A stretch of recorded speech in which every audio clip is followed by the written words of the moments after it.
Obrigado. Graças e paz, irmãos. Os irmãos podem sentar. É um prazer estar aqui hoje. Eu quero convidá-los a abrirem a palavra de Deus em Lucas, capítulo 24. Lucas 24.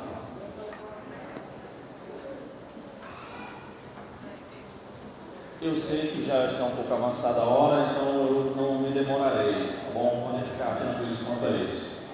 Se tiver como aumentar um pouco o retorno, por favor, eu agradeço.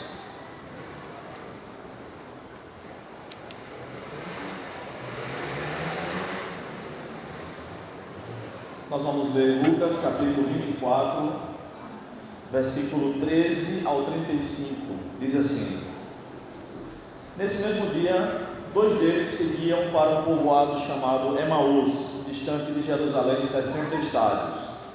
Iam comentando tudo o que havia acontecido. Enquanto comentavam e discutiam, o próprio Jesus se aproximou e começou a acompanhá-los. Mas os olhos deles estavam como que fechados, de modo que não reconheceram. Então ele lhes perguntou: "Do que estás falando pelo caminho?" Eles então pararam tristes. E um deles, chamado Cleopas, respondeu: "És tu o único visitante em Jerusalém que não soube das coisas que ali aconteceram nesses últimos dias?" Ele lhes perguntou: "Quais?"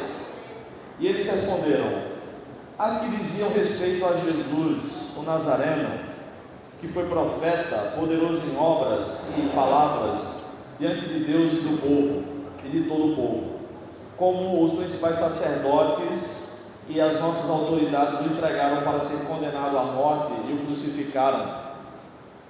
Nós esperávamos que fosse ele o que traria a redenção a Israel. Além disso, já faz 3 dias que essas coisas aconteceram. Também é verdade que algumas mulheres do nosso meio nos encheram de espanto, pois foram de madrugada ao sepulcro dele, e não achando o corpo, voltaram afirmando ter tido uma visão de anjos que diziam que ele está vivo. Alguns dos que estavam conosco foram ao sepulcro e confirmaram o que as mulheres haviam falado, mas não viram." Então ele lhes disse: "Ó tolos, que demorais a crer no coração em tudo que os profetas disseram. Acaso o Cristo não tinha de sofrer essas coisas e entrar na sua glória?" E começando por Moisés e todos os profetas, explicou-lhes o que constava a seu respeito em todas as Escrituras. Quando se aproximaram do povoado para onde se dirigiam, Jesus fez como quem ia seguir adiante. Eles, porém, insistiram: "Fique conosco, pois já é tarde e o dia já está terminando." Então entrou para ficar com eles. Estando com eles à mesa, Jesus pegou o pão e o abençoou, e partindo o distribuía. Então os olhos deles foram abertos e o reconheceram, e ele desapareceu de diante deles, e disseram uns aos outros: "Acaso o nosso coração não ardia pelo caminho, quando ele nos falava e nos abria ou nos expunha as Escrituras?" E na mesma hora levantaram-se e voltaram para Jerusalém, e encontraram reunidos os 11 e os que estavam com eles, os quais diziam: "É verdade, o Senhor ressuscitou e apareceu a Simão." Então os dois contaram o que havia acontecido no caminho e como reconheceram no partir do pão. Amém? Vamos orar mais uma vez. Pai bendito, louvado seja o nome do Senhor. Obrigado por tudo que estás fazendo no nosso meio neste culto, Senhor. Queremos pedir ainda que o Senhor tenha misericórdia de nós e fale ao nosso coração por meio da tua palavra, Senhor. Amém. Meus queridos irmãos, esse trecho da palavra de Deus, um pouco comprido, que nós acabamos de ler, relata um caso muito especial que aconteceu no domingo da ressurreição. O Senhor Jesus Cristo havia sido preso, havia apanhado bastante, havia sido torturado, essa é a palavra, e havia passado por uma angústia tão terrível que até Lucas, o médico amado dos irmãos do primeiro século, relata neste evangelho que ele havia transpirado até gotas de sangue, tá? Até transpirado sangue. Tamanha foi a angústia que ele passou ao saber tudo que estava para acontecer com ele ali enquanto orava no Getsemane. Então ele é crucificado, ele morre, e no terceiro dia, no domingo cedinho, ele ressuscita. Mas ele ainda não havia aparecido a muitos irmãos. No período de 40 dias que ele passa ressurreto aqui neste mundo, testemunhando aos irmãos e dando as últimas instruções a respeito do reino de Deus, ele aparece por diversas ocasiões. De fato que estes dois discípulos, possivelmente um casal, a gente só sabe o nome de um deles, que é um homem, Cleopas, não havia ainda tido o privilégio de tê-lo visto ressurreto. E eles estão caminhando, provavelmente para sua casa, num povoadozinho chamado Emaús, que ficava a cerca de 11 quilômetros de Jerusalém, no texto de 60 estádios. A distância convertida já em quilômetros é em torno de 11.100 metros, 11 quilômetros aproximadamente. E eles vão conversando pelo caminho, até que Jesus entra na conversa, e eles ficam até espantados, mas não percebem que é o Senhor que está conversando com eles, provavelmente por causa da sua aparência modificada, do corpo glorificado, mas sobretudo, pelo que o texto diz, por causa da incredulidade deles.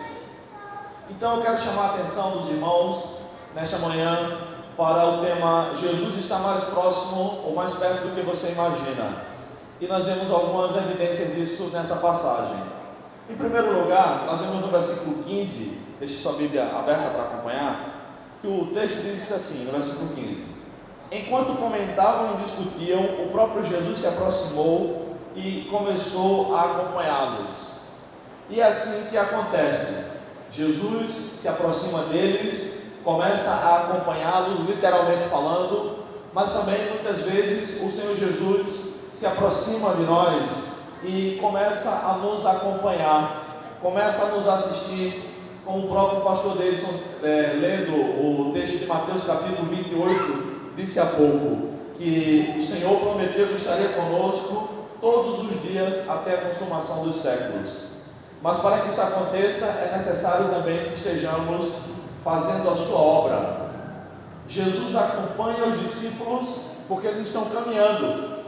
Jesus acompanhará a sua igreja quando ela estiver indo, quando ela estiver fazendo discípulos, quando ela estiver trabalhando para o reino do Senhor.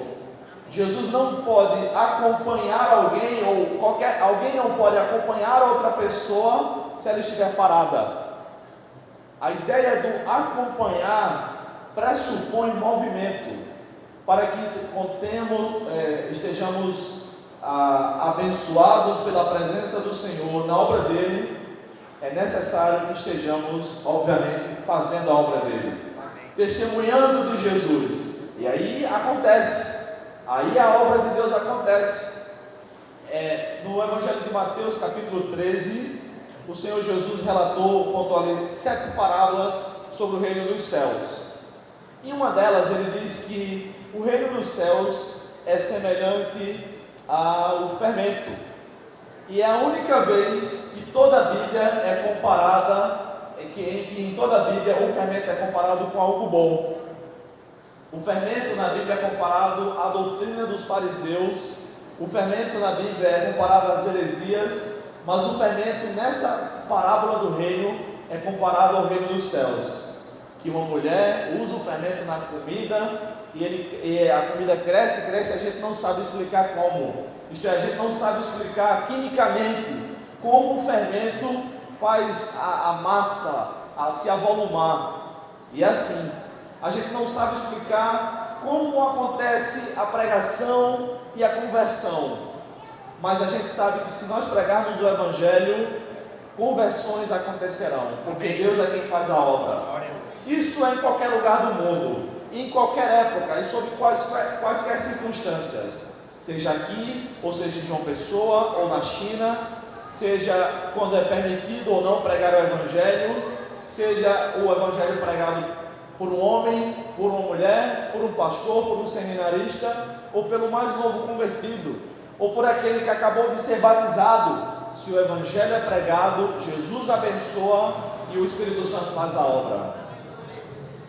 Nós somos tentados muitas vezes a dizer que seria bom passar por um tipo de provação, de perseguição no Brasil. Particularmente eu não gostaria, porque eu não acho que é bom sofrer perseguição, apanhar ou mesmo ter que se esconder para cultuar o Senhor. Mas a Bíblia diz que quando havia perseguição em Atos dos Apóstolos, a igreja cresceu. Mas também diz que quando Paulo se converte, em Atos capítulo 9, diz que havia paz sobre as igrejas do Senhor. E a igreja também crescia. Porque o que faz a igreja crescer é Jesus. Amém.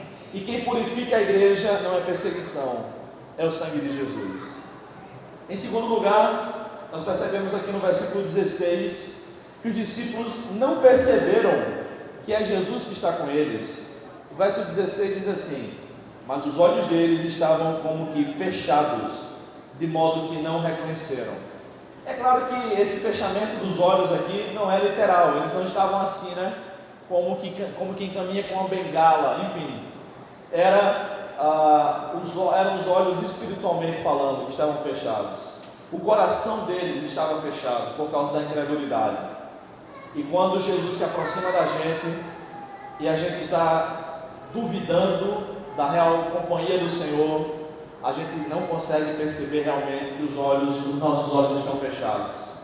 Mas para que os nossos olhos consigam ver a atuação de Deus, é preciso que nós estejamos com os olhos fitos em Deus. Amém. Foi isso que aconteceu, por exemplo, em Isaías capítulo 6, quando Isaías, a semelhança de um bom católico que vai para a igreja de vez em quando para rezar, morre o rei Uzias, um bom governante, e ele vai até a igreja, ele ora, porque pela sua nação, como nós deveríamos estar orando agora também, pelo nosso país, que está passando por um momento de difícil transição, um difícil momento na política e na economia.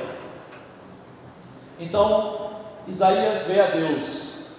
Só depois que ele vê a Deus, é que ele vê realmente quem ele é, a sua condição miserável, de pecador.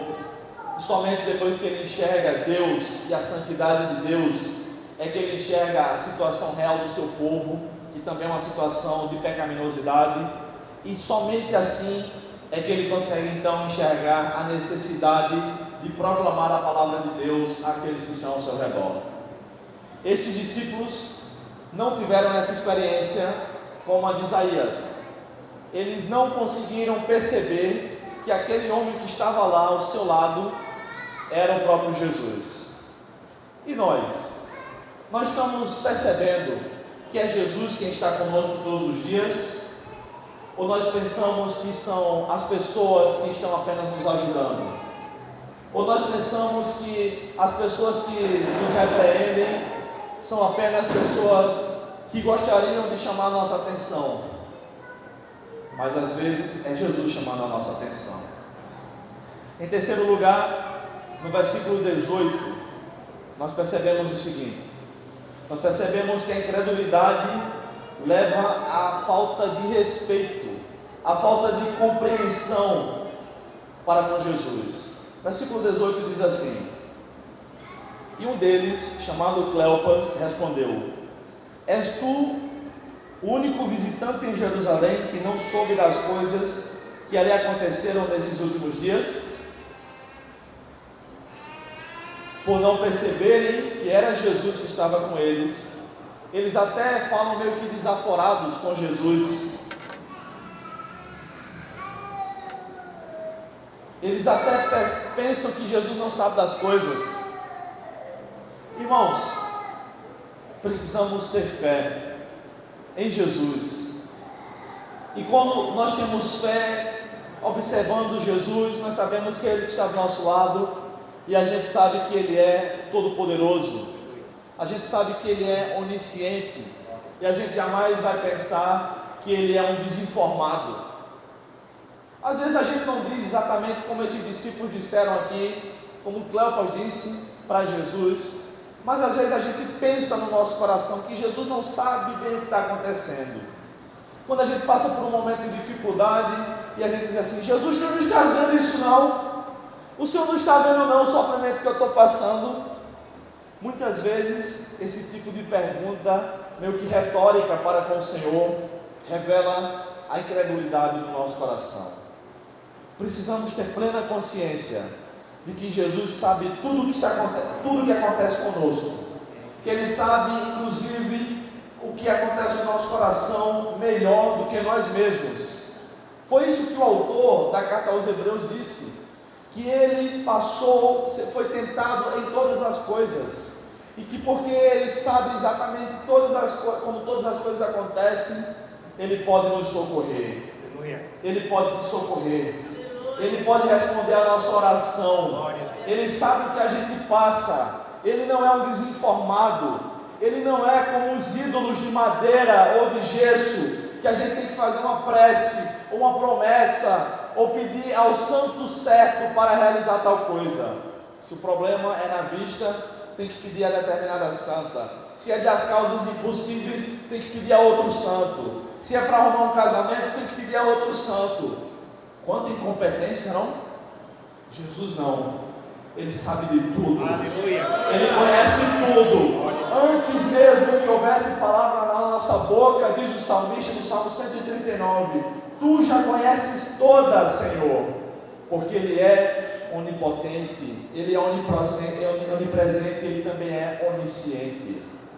E tudo que nós precisarmos, nós podemos pedir a Ele, porque Ele é o único Deus verdadeiro, o Deus Todo-Poderoso, o Deus que nós não podemos representá-lo com formas de gesso ou de madeira ou de ouro, porque a única imagem de Deus que nós podemos ver é a que Ele mesmo fez, é nos irmãos. Nós, seres humanos, fomos criados à imagem e semelhança de Deus. Amém. E nós devemos amar as pessoas, porque nós somos imagem e semelhança de Deus. Somos possuidores da dignidade de termos sido criados por Deus. E aí, se a gente leva uma queda, a gente pode até quebrar um braço ou uma perna, mas a gente não vai virar farelo, como as imagens feitas por mãos humanas. Em quarto lugar, nós percebemos aqui no versículo 21 que aqueles discípulos, por conta da incredulidade, não percebiam que Jesus estava com eles e eles tinham uma esperança morta. O versículo 21 diz isso: nós esperávamos que fosse Ele o que traria a redenção a Israel. Além disso, já faz 3 dias que essas coisas aconteceram. Os discípulos estavam pensando que Jesus não houvera ressuscitado. Nós não podemos viver como esses discípulos estavam aqui nesse momento. Nós não podemos viver como se Jesus não tivesse ressuscitado ainda. Ele não somente ressuscitou, como Ele nos deu vida quando nós estávamos mortos como zumbis. E nós acabamos de ver 21 batizamos? 21 funerais e 21 ressurreições. Porque Jesus Cristo não somente está vivo, mas Ele nos dá vida. Glória a Deus. Os discípulos estavam como quem tem esperança morta.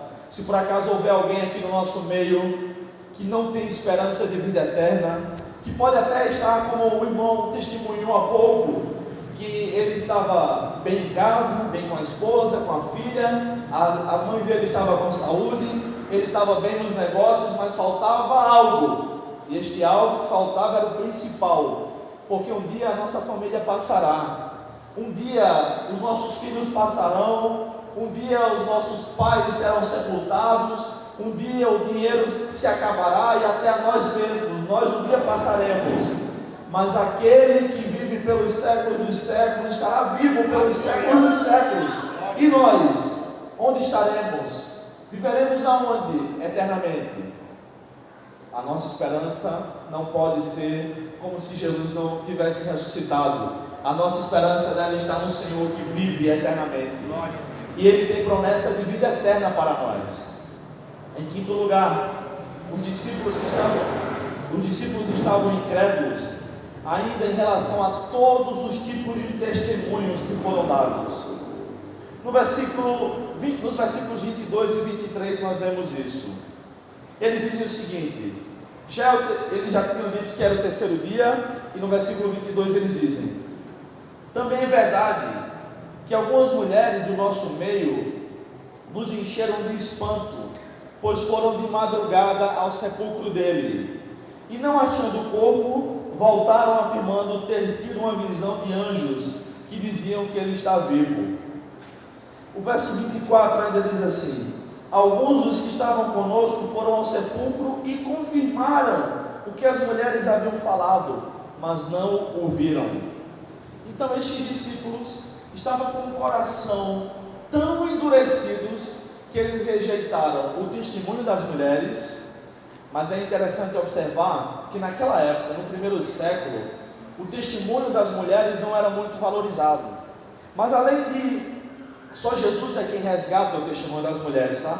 Mas além disso, eles rejeitaram também o testemunho do sepulcro vazio. Verso 23 diz isso, que elas tendo ido lá, não acharam o corpo. E eles também rejeitaram o testemunho dos anjos. Os anjos disseram para aquelas mulheres que relataram para esses dois discípulos aqui que o corpo de Jesus não estava lá. E eles também rejeitaram até mesmo o testemunho de outros homens, que era considerado o testemunho mais importante que alguém poderia dar naquela época, homens. Então eles rejeitam o testemunho de mulheres, do túmulo vazio, de anjos e de outros homens. Será que às vezes nós também não ficamos assim, com o coração tão endurecido para a operação do Espírito Santo, que mesmo que todas as provas cabais estejam diante dos nossos olhos, mesmo assim nós não conseguimos enxergar que Jesus Cristo está vivo e que Ele está mais perto do que a gente imagina? Muitas vezes nós lemos a Bíblia e criticamos os personagens da Bíblia, porque rejeitaram a Deus, porque endureceram o coração, mesmo tendo visto o mar vermelho se abrir, mesmo tendo comido do maná que desceu do céu, mesmo tendo se alimentado de codornizes, mesmo tendo atravessado o Rio Jordão, mesmo tendo tomado posse da terra que manava leite e mel, mesmo tendo visto Deus tirar a água da rocha, mesmo tendo visto Deus curar pessoas que eram picadas por serpentes, ao olhar para a serpente que Moisés ergueu no deserto, mesmo diante de tudo isso. Mas será que nós não somos assim? Algumas vezes tão incrédulos, ou às vezes até mesmo piores do que eles? Os discípulos estavam assim. Mas em sexto lugar, isso mesmo, os discípulos foram incrédulos até mesmo em relação ao testemunho das Escrituras. Nos versículos 25 a 27 nós lemos o seguinte: então ele lhes disse, o próprio Jesus lhes disse: ó tolos, que demorais a crer no coração em tudo que os profetas disseram. Acaso o Cristo não tinha de sofrer essas coisas e entrar na sua glória? E começando por Moisés e todos os profetas, explicou-lhes o que constava a seu respeito em todas as Escrituras. Agora, os discípulos chegam no momento mais triste dessa conversa, porque este é o momento em que eles revelam o momento de incredulidade mais profunda. Eles não creram na palavra de Deus.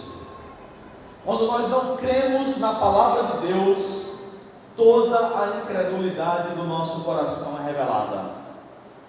Quando Jesus disse para os 12 apóstolos: entremos nesse barco e passemos para o outro lado, e de repente, no meio do mar da Galileia, uma tempestade alcança aquele barco que sacode horrores, e eles pensam que vão naufragar. Jesus diz para eles, Jesus acalma a tempestade, manda o mar se acalmar, e Jesus pergunta para eles, porque eles ainda são tão incrédulos: E a gente fica pensando, por que isso? Porque eles não atentaram para a palavra que Jesus lhes dissera momentos antes. Jesus não disse, vamos entrar nesse barco e vamos morrer ali no meio do mar. Jesus disse, nós vamos entrar nesse barco e nós vamos passar para o outro lado. Muitas vezes as tribulações da vida fazem sufocar, vamos dizer assim, os nossos ouvidos espirituais. Mas o que foi que Jesus lhe disse? No mundo tereis aflições, mas tende bom ânimo. Tende bom ânimo, eu venci o mundo. Jesus também disse que está conosco, irmãos. E Jesus dá aqui, nessa ocasião, a maior aula de profecia bíblica da história, a maior aula de interpretação bíblica de todos os tempos. Jesus Cristo é a palavra de Deus encarnada. Ele, que é a palavra de Deus encarnada, explica, utilizando-se de palavras para isso, explica a palavra de Deus escrita àqueles irmãos, àqueles discípulos. E ele vem desde a primeira promessa messiânica em Gênesis 3,15, por inimizade entre ti e a serpente, entre a mulher e a serpente, né? E o descendente da serpente vai ferir a cabeça, aliás, o descendente da mulher, desculpem, vai ferir a cabeça da serpente. E desde aquela promessa, passando por todas as principais promessas a respeito do Messias, ele explica que era necessário que Jesus Cristo, o Cristo, sofresse, mas ressuscitasse no terceiro dia. Aleluia. Então ele, após dar esta aula, nós percebemos que, em sétimo lugar, Jesus se revela de maneira especial, ainda mais especial àqueles discípulos. Isso está nos versículos 28 a 31, que diz assim: quando se aproximaram do povoado para onde se dirigiam, isto é, de Emaús, Jesus fez como quem ia seguir adiante. Eles, porém, insistiram: fique conosco, porque já é tarde, o dia está terminando. Então ele entrou para ficar com os discípulos. Estando com eles à mesa, Jesus pegou o pão e o abençoou, e partindo o distribuía. Então os olhos deles foram abertos e o reconheceram, e ele desapareceu de diante deles. Eles já haviam com certeza comido várias vezes ao lado de Jesus. Eles conheciam a forma peculiar com que Jesus orava antes da refeição, abençoava o alimento, e eles também sabiam a forma especial com que Jesus partia, literalmente falando, o pão e distribuía. E eles recordam só agora, como Jesus fazia essas coisas. Há uma tradição antiga da história da igreja que revela que possivelmente Cleopas, que é quem fala aqui em nome dos discípulos, fosse um tio de Jesus. A gente não sabe se isso é verdade, é apenas uma tradição da história da igreja. Mas se for verdade mesmo, isso torna este homem mais incrédulo do que todo mundo, né? Porque se ele é tio de Jesus, ele conhecia o timbre da voz de Jesus desde criança. Ele tinha visto Jesus crescer ao longo daqueles 33 anos. Ele sabia como eram os olhos de Jesus, como Jesus usava o seu cabelo, qual era o jeito de Jesus se expressar, qual era o sotaque de Jesus. Só agora é que ele percebe que é o Senhor, e eles percebem que é o Senhor que está se revelando ali, quando ele desaparece. Olha, irmãos, eu nunca ressuscitei, mas eu acho que ressuscitar deve dar uma fome danada, né? Porque quase todas as vezes que Jesus aparece após a ressurreição, não tenho certeza se é em todas, ele está se alimentando. E se tem uma coisa que Jesus gostava, viu, pastor Deus? Era de pão e de peixe, né? E às vezes de vinho também. Então ele parte o pão ali com os discípulos e ele desaparece. Só assim os discípulos creram. E em oitavo e último lugar, irmãos, os discípulos se tornaram fervorosos missionários. Onde está isso? Está nos versículos finais, do 32 ao 35, que diz assim: e disseram uns aos outros: acaso o nosso coração não ardia pelo caminho quando ele nos falava e nos expunha, ou nos abria, ou nos explicava as Escrituras? E na mesma hora, isto é, à noite, numa época onde não havia iluminação pública, onde não haviam carros motorizados, e eles nem estavam a cavalo, nem a carroça, eles estavam caminhando. Foi assim que eles chegaram lá em Emaús. Mas na mesma hora eles levantaram-se e voltaram para Jerusalém, tendo percorrido os mesmos 11 quilômetros de volta, e encontraram reunidos os 11 e os que estavam com eles, isto é, os 11 apóstolos, porque Judas já havia se perdido, os quais diziam: é verdade, o Senhor ressuscitou e apareceu a Simão. Então os dois que acabaram de chegar, contaram o que havia acontecido no caminho e como o reconheceram no partir do pão. Irmãos, depois de uma experiência com Jesus depois de um encontro com Jesus, eles relatavam que enquanto Jesus explicava as Escrituras, enquanto Jesus explicava sobre as profecias a respeito dele próprio, que constava no Antigo Testamento, o coração deles estava em chamas. E quando Jesus desaparece, eles percebem que é Jesus, a cegueira dos seus olhos cai, como aconteceu agora, tendo sido de forma literal com Saulo em Atos capítulo 9 de Atos. Então eles se tornam fervorosos na pregação do Evangelho. Eles saem imediatamente para anunciar, porque se Jesus está vivo, se Ele ressuscitou, se Ele teve um encontro conosco, se Ele nos deu Sua palavra, só nos resta uma coisa a fazer, que é adorá-lo. E parte dessa adoração é na comunicação do Evangelho a outros que perecem, a outros que não têm esperança de vida eterna, a outros que ainda não foram batizados nas águas, a outros que ainda não têm o perdão dos seus pecados, a outros que ainda não sabem para onde vão quando morrerem, a outros que colocam toda a sua esperança em coisas dessa terra. Jesus Cristo está vivo, aleluia, Ele está vivo, Ele está aqui conosco, e Ele precisa ser propagado pela sua igreja. Meus irmãos, para concluir, eu quero somente fazer alusão às palavras que o Dr. Russell Shedd escreveu sobre essa passagem. Ele diz o seguinte: que os discípulos ficaram com os olhos ardentes ao verem Cristo, tiveram seus corações ardentes ao ouvir a palavra, e os pés ardentes para anunciar o Evangelho. Que o Senhor faça de nós servos fiéis e ardorosos na pregação do Evangelho. Amém. Vamos orar mais uma vez.